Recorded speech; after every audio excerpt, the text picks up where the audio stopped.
बिस्मिल्लाहिर्रहमानिर्रहीम। अस्सलामु अलैकुम वरहमतुल्लाहि वबरकातुहू। आबिद राजा चैनल की तरफ से आज मैं अपने दोस्तों को एक बहुत ही प्यारा वजीफ़ा बताऊंगा।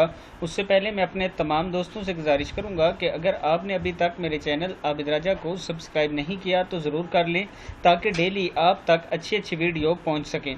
तो शुरू करते हैं आज का लेसन। बिस्मिल्लाहिर्रहमानिर्रहीम। हर मुश्किल हल हो, हर मुराद पूरी हो।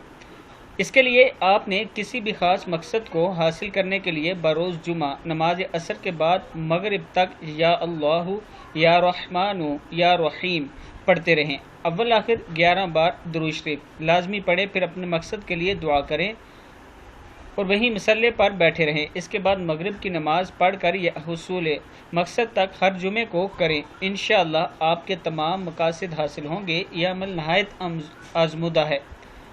मैं अपने दोस्तों से फिर रिक्वेस्ट करूंगा कि असर की नमाज़ पढ़ने के बाद आपने या अल्लाहु या रहमानु या रहीम इसको लातादाद पढ़ना है मगरिब की नमाज तक, अव्वल आखिर 11 मरतबा दुरूद शरीफ के साथ। और उसके बाद अल्लाह ताला से दुआ करनी है कि अल्लाह ताला आपको जो मुश्किल पेश है वो हल करे। इंशाअल्लाह आप जब 3-4 जुमे ये कर लेंगे, अल्लाह ताला करम फरमाएंगे और आपने इस पर ज़रूर अमल करना है। इस वीडियो को भी आपने आगे ज़रूर शेयर करना है। अस्सलामु अलैकुम व रहमतुल्लाहि व बरकातुहू।